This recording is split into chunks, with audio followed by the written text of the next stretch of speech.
Do you condemn what Hamas did that day? Do you condemn October 7th? Do you condemn that political organization? Do you condemn? Do you condemn? Oh Muslims, it is high time that we claim the narrative and we shift the conversation.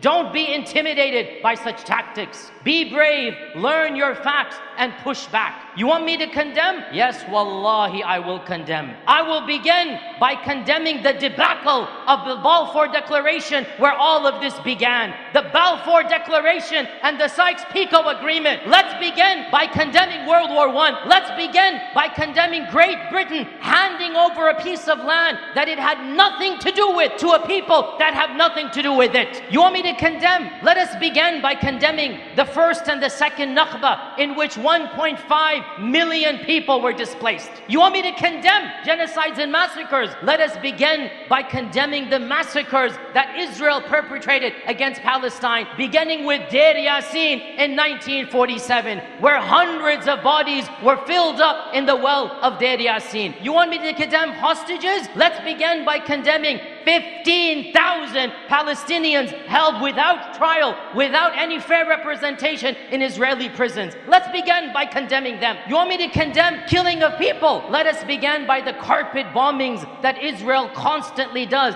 for the last 25 years. And I'm going to go there today, brothers and sisters, because enough is enough. And if we're all cowered into silence, if we're all too scared to speak the truth, they're going to get away with it. But if every one of us raises our voices, if every one of us is brave enough to push back, well then insha'Allah ta'ala, we will achieve a level of social credibility. We will push back at the narrative. When too many people speak the truth, that is what is going to break down falsehood. And that's what we need to do. So let's go to the very events you want us to condemn. You want us to condemn October 7th? I have plenty to condemn even on that day.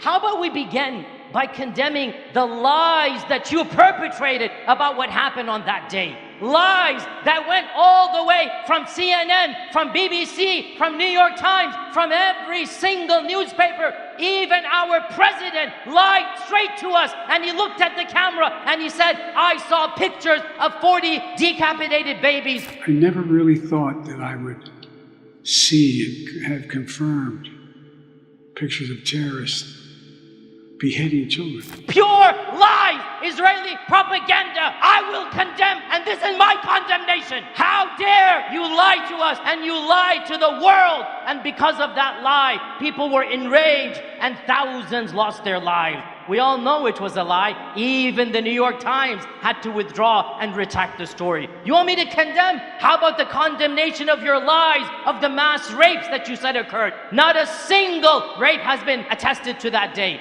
I will condemn, because you're the ones who created a narrative. You're the ones who falsely construed a narrative that was then used to bomb, to kill, to maim, to rampage. You're the ones who falsely created a narrative. This October 7th did not come out of a vacuum. You want me to condemn? I will condemn 75 years of brutal occupation before October 7th. That's what I'm going to condemn. Enough is enough, brothers and sisters. Enough is enough. And what Gaza has done is that it has shown the world the hypocrisy of those who claim to champion human rights and freedom. Gaza has shown the hypocrisy of those who said, we are the world's leaders because we are the best.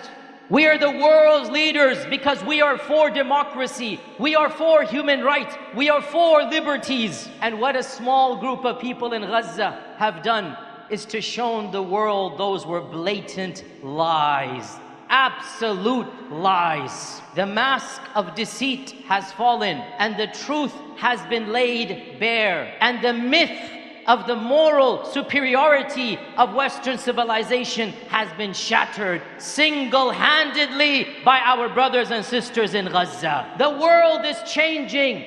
The tide is shifting. The narrative has now been changed. And there is no going back, oh Muslims. There's no going back. The fact of the matter, even if Gaza is in shambles, the people of Palestine have one on the global battlefield. Never in 75 years has the Palestinian cause garnered so much support. Never in 75 years has the entire globe, other than a few countries, come behind Palestine. O Muslims, remain firm, remain persevering, persist in all that you're doing, raise your voice, be an influence to your family and friends, and understand we're in this battle for the long run. And we might not see political victory immediately. We might not. But I say to you loudly and clearly, we have already won the moral victory. We have already won the moral battle. Palestine has won. The people of Gaza have won.